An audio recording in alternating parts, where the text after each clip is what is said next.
So welcome to Summit Session 14. My name is Danielle, and I'm the Marketing Director here at Adventure Nannies. We are so happy to have you here with us today.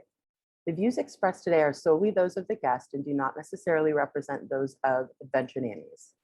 Today, we'll be talking about how to create lifelong learners with preschoolers and toddlers, and I am so thrilled to share a bit more about our incredible presenter, Meghan Foster, founder of T is for Tot curriculum. Meghan is an extraordinary curriculum developer for toddlers and preschoolers. She designs engaging play-based curriculum and activities and is a mom of two, Jackson and Jarrett. Prior to becoming a curriculum developer, she taught kindergarten for 7 years in Nashville, Tennessee.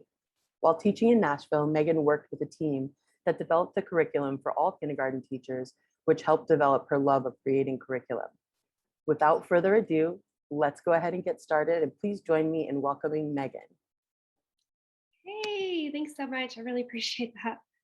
Yes. Okay, so is this when I go ahead and share my screen? Yes, please. All right, let me try that.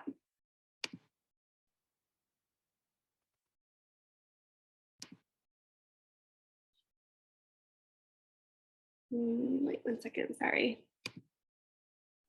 No worries. And as everybody knows, the internet can be a little bit funny sometimes. So just kind of bear that in mind. We're going to be doing a screen share with Meghan as she goes through her presentation. And at the end of this, we will have time for a Q&A. So if you've got questions, hang on to them. And towards the end of the presentation, we'll have you go ahead and enter your questions in the comment in the chat section of the Zoom, which is on the bottom of your screen if you just click chat. So as questions come up, just keep them in mind and share them in the chat. And we'll get to those towards the end. Are you able to see it now? We sure are. It's looking great. All right, I'll go ahead and get started. Thank you so much. So today we are going to talk about creating lifelong learners with toddlers and preschoolers. And I'm truly honored to be here. I'm just so thankful. So thank you for doing this. And as I am talking, if you have any questions, please pop them into the messages. I'll try my best to either answer it as I'm going or at the very end. But again, I just really appreciate this. So thank you so much. I am a fast talker. I'm going to try my very best not to be. Okay, let's go ahead and get started. So a little bit about me is I am Meghan Foster, as she said. I develop play-based curriculum and activities for toddlers and preschoolers. I am a mom of two, she said also. I have a 3.5-year-old and I have a 1-year-old. And I was a kindergarten teacher. I taught ESL, English language learners, in Nashville, Tennessee. I worked with a very diverse population. About 1 year, I think I had 5 or 6 different languages in my classroom. And I have my endorsement in ESL as well. So with that being said, we have a lot of strategies with ESL learners that benefit all learners. So that was one of the really cool things I got to do when I was in Nashville. And that definitely developed my love of learning. And that is why I am wanting to do this today. And also that's why I developed T is for Tot, is to help other kids have a love of learning and understand the importance of it as adults. So if you want to learn anything else about me, I have my website here. And this is my Instagram following, or my Instagram handle. But yeah, so it's just a really quick thing about me and my teaching philosophy. And this has kind of been the same since I was in college, but I really resonate a lot with Montessori, but I also like to include all different types of learning, mostly play-based. And I want learning to be fun, adventurous, inquisitive, curious, natural. So I like to incorporate a lot of different philosophies. And so that's kind of my background with how I like to go about teaching. Okay, let's go ahead and get started. So today we are going to discuss ways to help your child become, or the child that you take care of, your child become lifelong learners. And we're going also to talk about the reasoning behind it, the importance of it. And so first, we're going to talk about 3 different parts. And the first part we're going to talk about is children are already natural learners.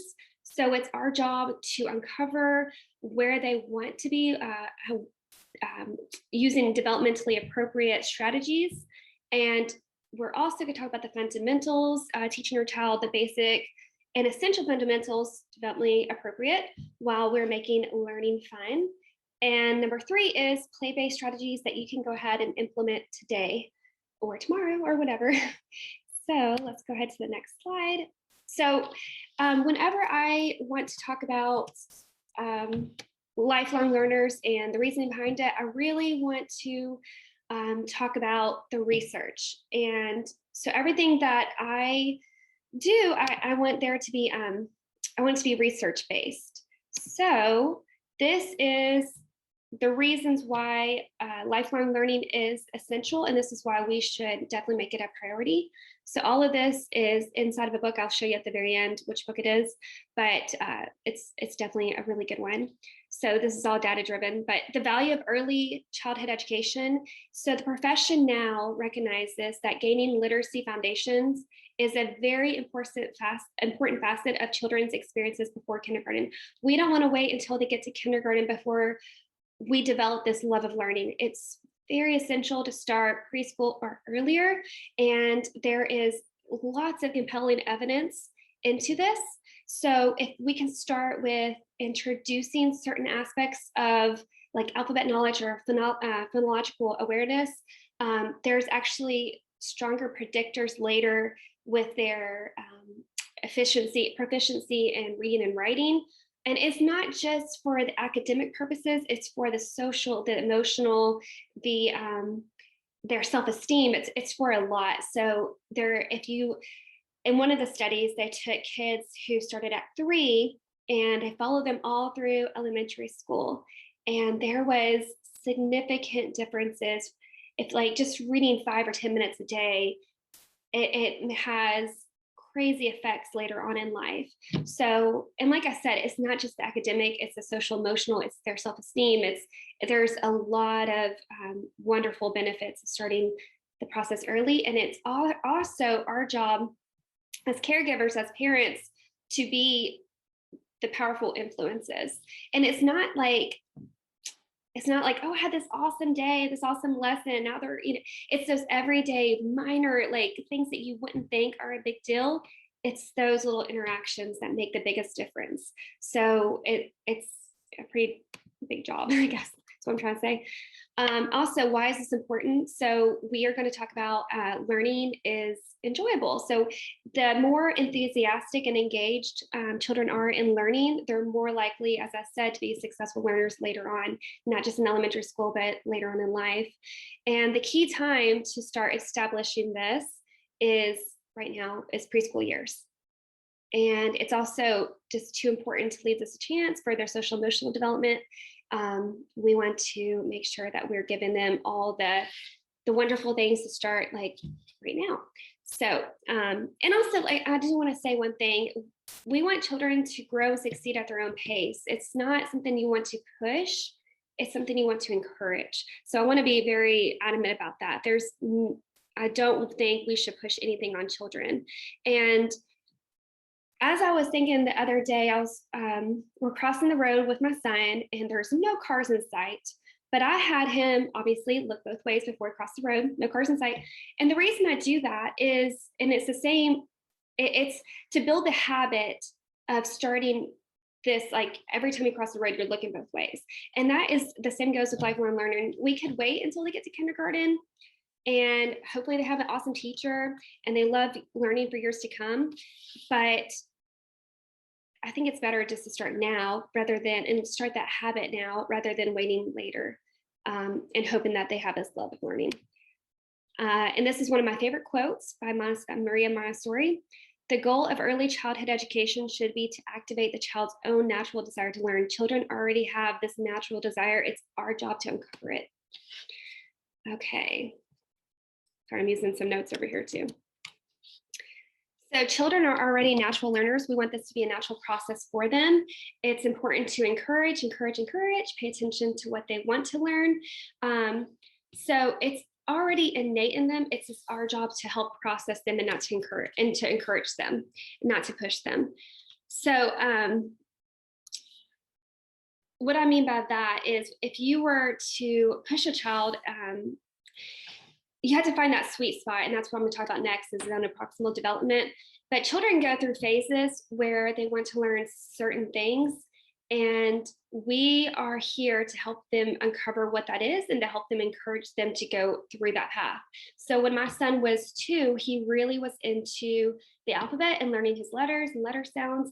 Never once did I push it. It was just what he wanted to do, and I gave him all the, the opportunities to learn them. So we started with the letters of his name, and then we kept introducing more letters. And it was just something that he really wanted to learn.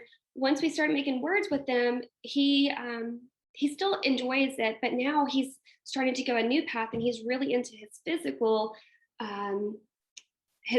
ability and learning that. So right now he's really into like climbing the jungle gym and trying new things. Every time we go to the park, he wants to like master a certain skill, and he might do it 16, 20 times. And I'm here just to encourage it. And obviously letters is awesome if he wants to learn that.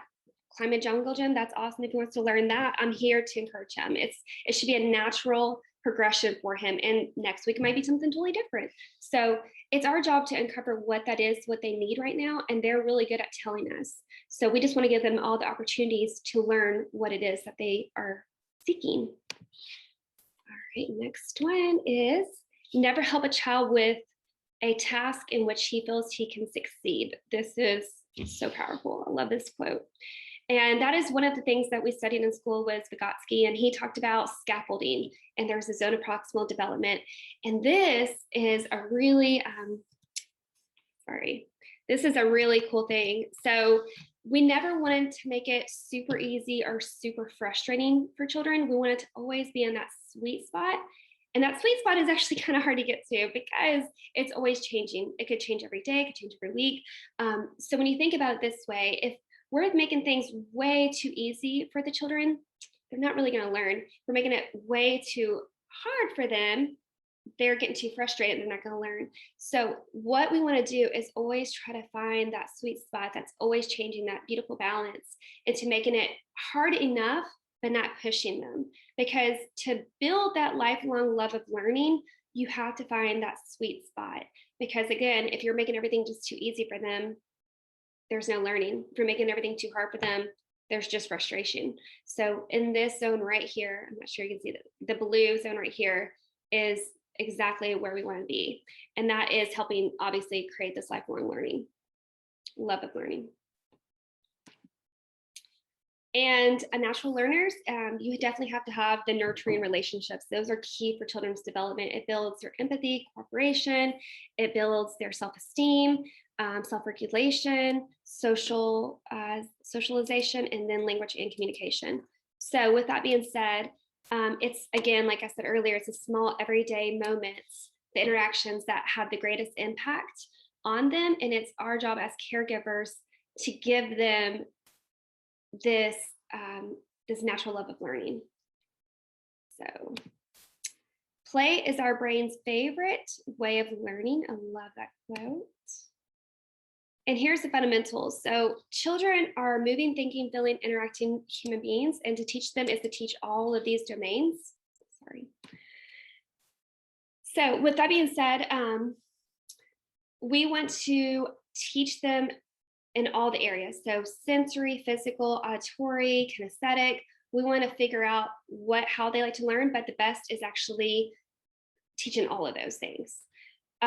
So let's say that you're teaching your child about animals. They want to learn about animals. We could just show them a picture, and that's visual, or we could go a step further and show them videos of the animals moving and listening to the sounds that they make. That's auditory. And then you can have them feel some different animals, or go to the zoo and pet animals, or you can have them have a sensory table with animal-like features in there. You could have Play-Doh where you make the animals. So the best way to teach is to have all the different ways that they like to learn. And some children are just visual learners, but I highly doubt that. They like a lot of different ways to learn. So you try to implement all the different ones. And I'm more of a visual person, but I obviously need all the ones to be able to learn effectively. One of my favorite quotes is, "Children are made readers in the laps of their parents." Every year, I actually show this to my kindergarten parents. And the reason I do this is because, I don't know if you can see that. is because this makes the biggest difference. There's so much research out there that talks about reading and playing. And if you read just 5 or 10 minutes every single night to your child, whew, so much difference. So when I would teach, I would have, beginning of the year kindergartners, and then at the end of the year, it doesn't matter their intellectual ability. The ones who read to every single night, 5 to 10 minutes, had the most. It just I can't even explain it. It had so much progress with what they're able to do, and it's because of just reading every single night. There's a lot of awesome stuff in that. So when my son, we brought him home from the hospital, the next night we were reading to him. So we now it's not non-negotiable. He loves reading every night. He looks forward to it. It's part of his routine. It's part of our routine. So it's just a fun thing, and I just think it's probably one of the best things that as parents we can do. This is actually my son right here. We're reading one of my favorite books, and one of his favorite books is you can either say Nuffle or Knuffle Bunny. It's Mo Willems. He's the author, and he's super awesome. We love all of his books. They're really fun for kids, and they're fun for parents. They're just great books. So I say this: read, play, play, play. Those are like the biggest things that we can do as parents or as caregivers. Children need at least a quarter, if not more, of their day in physical movement, physical activity. This is the age where learning is transmitted through their large muscles, and learning goes from their hands to their head, not the other way around. So in preschool, paper and pencil activities are far less useful tools than molding things with Play-Doh, with getting messy with paint, with going on the jungle gym, or building block castles. Those are the things that are actually going to make the biggest difference for children at this age, is making sure that they're using their hands on, learning. So just making sure that we have those experiences for children every single day is far better than just doing pen and paper or pencil and paper every day. And again, pencil and paper is also awesome because we need to work on the children's fine motor skills. We need to have doctors one day that can, operate. So we have to incorporate all the different fundamentals, but in no way should we just be doing, paper and pencil every day. So next one. And learning should be meaningful, integrated, and in-depth. This will make learning a lot more engaging and a lot more likely to stick. So if you think back to when you were in school, and I don't know about you, but for me, there was a lot of like, oh, remember this for the quiz that's coming up. Those things didn't really stick too well with me. I mean, they would for a week, 2 weeks, maybe a year, but they eventually go. That's not the best kind of learning that we can do. The best learning should be integrated, in depth, something that the kids want to do, they want to learn, and just to make it a lot more meaningful and more engaging. So one thing, if your kid is really into animals, then you would get them watching videos, or you would get them playing with the animals, or whatever. It's just, you want it to be all encompassing, all integrated. And to talk about that a little bit more, the best way also is to have your child teach another child. So a lot of times my son, who's 3.5, I'll have him try to teach my other son who's 1. And when he does that, I mean, obviously it's not anything amazing, but he's trying to teach him. And that's another great way to learn, is to teach. All right, this is part 3, is the play-based learning. Play has an essential role in fueling the happiness and intelligence throughout our lives. Play develops creativity, and also we want to make learning playful and joyful for littles, and help children find delightness and pleasure into learning. So these are all like why play-based learning is so important.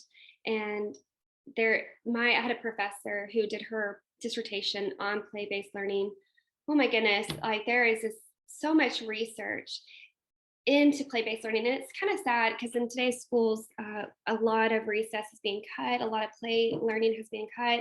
The play you get is typically just in preschool. It's not in kindergarten as much as it used to be, at least some school districts.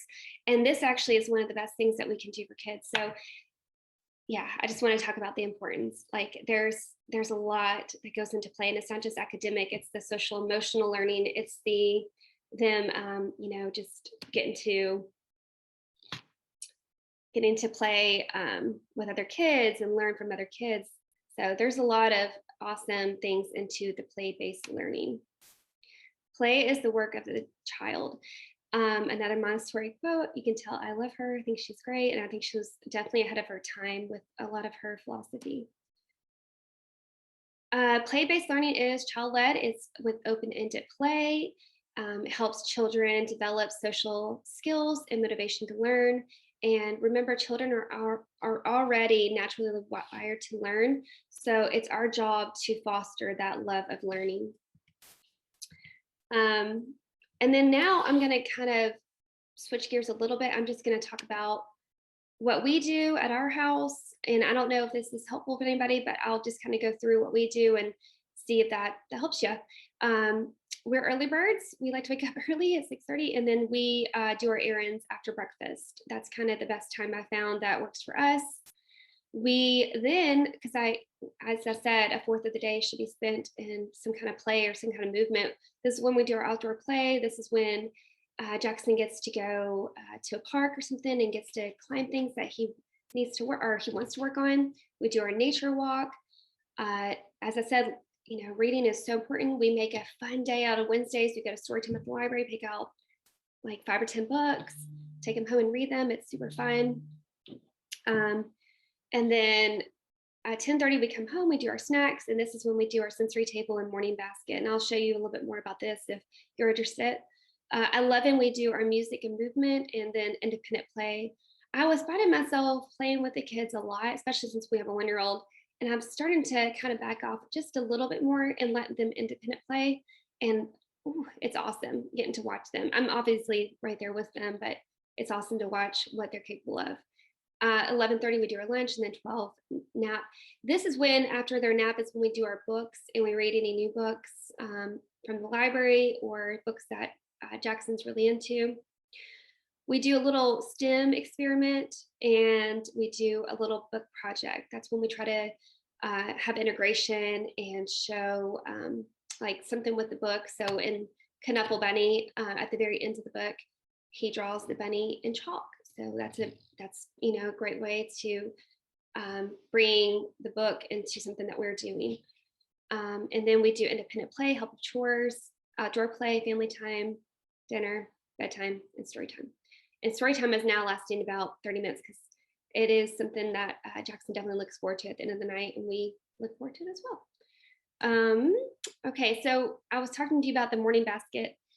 This is something that we do. It's more of constructive play. It's more structured, but it's also not very structured. And you'll see what I mean. So this was our spring basket, and we try to change it up every month or so.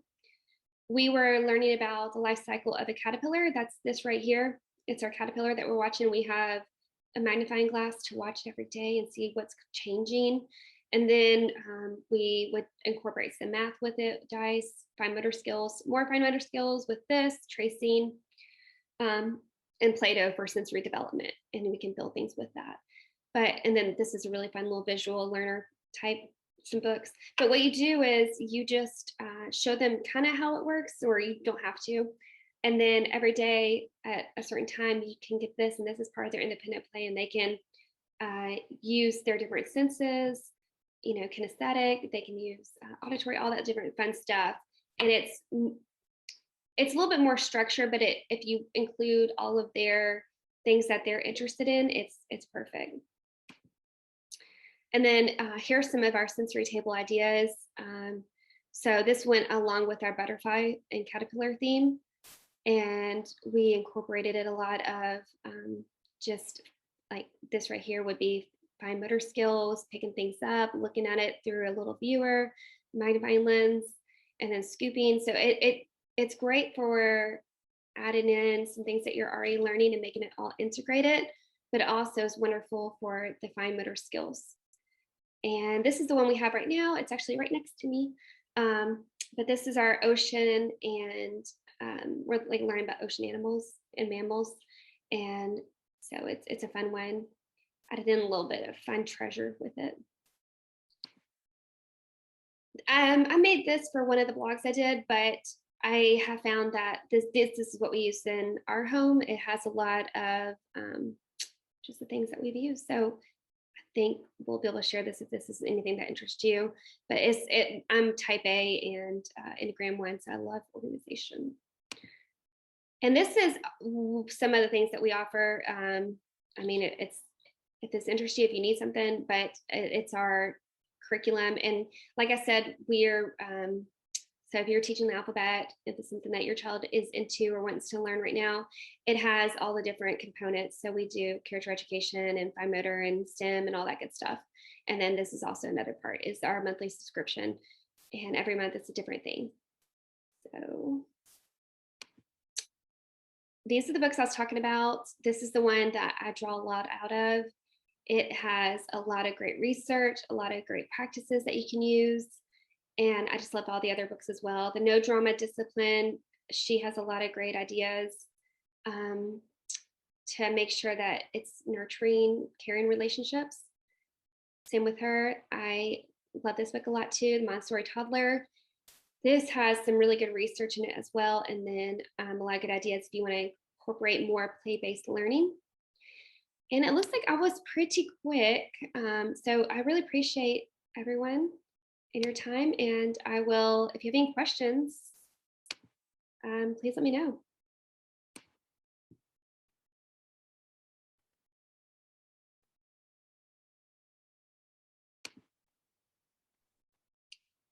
All right, guys, if you've got any questions, feel free to add them into the chat here.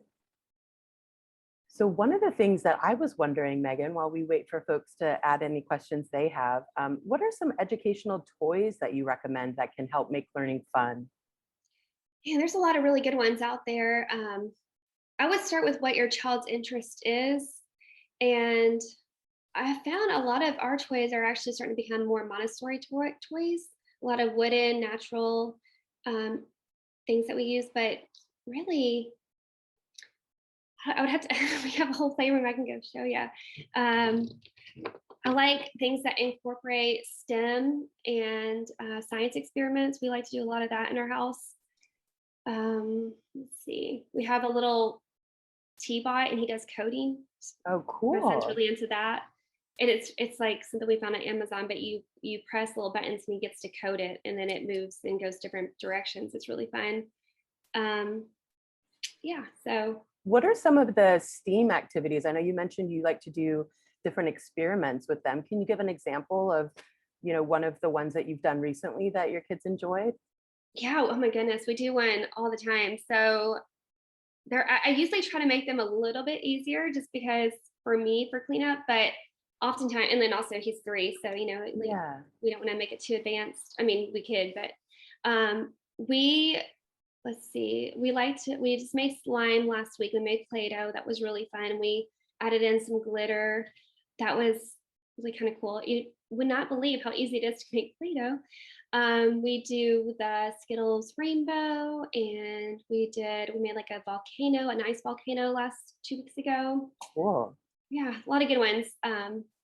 Really fun. Yeah. What would you say is a good age to start teaching some of these activities? And it really depends on your child. Kids are into totally different things. It's funny because we have so many friends of ours that have kids the same age, and all of them are in totally different directions.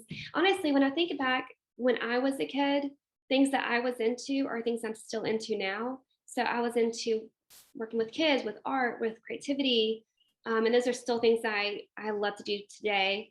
So with that being said, one of the things I loved to do when I was a kid, I loved science, and I loved to try to create robots and all that stuff. Not good at it. I never got good at it. I didn't know what I was doing. But I was just thinking, like, it'd been so cool if, back then I don't think they had those kind of camps, but maybe they did. But it'd been kind of cool if I did like a science camp or something that really honed in on that thing that I was into. I could have had a totally different career path right now. But the reason I say this is because I think it's really cool that we can give these opportunities to our children. And, there might be something that when they're older, they look back and like, oh yeah, it's something I loved. Yeah. Yeah. So I just try to figure out what my son's into and then kind of go from there. I think that's amazing. And I think child-led learning and especially child-led play is such an amazing thing because you really are able to unearth so many life skills through something that really is interesting for the child. So that's Yeah, awesome. for So sure. we do have a question here from our amazing audience. Yeah. Anne is wondering, how do you handle children who do not want to vary their play? I work with a child who only loves construction trucks. I've tried to tie in activities with his trucks, but not everything can be all trucks all the time. It's hard to teach or encourage new skills if they're stuck on a favorite activity. Very relatable. Oh yeah, that is very relatable. Yeah. So definitely children go through phases. Jackson was really into the alphabet, like for a while, like that's all he wanted to do. And my mom would come over and she'd hide letters, like we try to make it into different kind of games. And you will notice that children do go through phases. And I mean, it may last longer, I don't know, but I would say, if that's what he's into, let's make, let's do science experiments with those tracks. I mean, that could be wrong, but I think that's what I would do. If that's something that he's into, let's try to incorporate more of that within other areas. Um, so that's, but yeah, again, I mean, you can always introduce other things inside your home and have other areas for them to maybe try out and see if they like it. But I mean, they can always go back to that if that's something that really interests them. Yeah.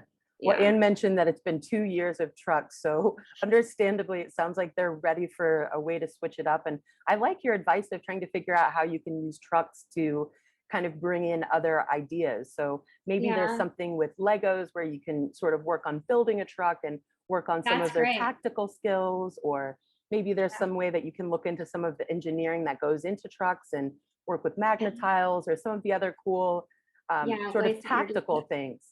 Yeah, Exactly. Exactly. My nephew, he's kind of like that too. He loves monster trucks, and that's what he's yeah. really into. But I mean, every kid is so different. My neighbor down the street, he's really into riding his bike, and he's really, really good at it. So kids just have different interests. That's for sure. Yeah. And I think so much of what you're talking about, first of all, is really inspiring. Your presentation was so beautiful. I think a lot of what really is kind of the big takeaway for me is trying to figure out the specific ways that we can use the kids' interests to sort of drive education. And part Mhm. of that is, making it something that doesn't necessarily feel like formal education. Like you mentioned, it doesn't really help us retain knowledge if we're just doing it to memorize, but figuring out ways to integrate their natural interests into lessons that are helpful for life skills. So it can Yeah. be a little bit tricky when it's stuff like it's just trucks, they're only into trucks, Yeah. but I For think that sure. there definitely are ways that we can use that to bring in some other learning opportunities. For sure. I agree. Well, I really appreciate it. And doesn't look like we've got any other questions here, but I just wanted to thank you again for your time, Megan. This has been so eye-opening, and I love the way that you laid everything out. And I'm excited to actually revisit your presentation too and look at your slides again after this, because you put together such beautiful slides and I really appreciate it. So Thank I you. would encourage everybody to check out tiasfortot.com and also check out Tias for Tot on Instagram. We follow them at Adventure Nannies, and it's been so inspiring to get a peek into the things that Megan is doing day in and day out with her amazing boys. And I think that there's always ways to be inspired by other folks, and you are doing such incredible work. So we'll definitely keep an eye on that. And I also wanted to let everyone know that if you'd like to watch any other previous summit sessions, we've got recordings of every summit session in our Facebook group, which you can find by searching Summit Sessions on Facebook. And I wanted to also let you all know that our next summit session is going to be happening on July 24th. So mark your calendars. We're going to be speaking about the importance of leading with emotional intelligence with Crystal Trowbridge. So thank you all so much for joining us here. It has been such a pleasure. And specifically, thank you so much to Megan and Tias for Talk Curriculum for walking us through this amazing information. And we will absolutely continue to follow you along on social media and check out the incredible offerings that you've got on your website at tiasfortot.com. Thank you, Danielle. I really appreciate it. Thanks for doing this. Oh, thank you so much for your time, Megan. It has been our pleasure. Thank y'all. Well, Bye. thank you. I hope everyone has a wonderful weekend, and we will be back here July 24th. Thanks, guys. Bye. Bye-bye.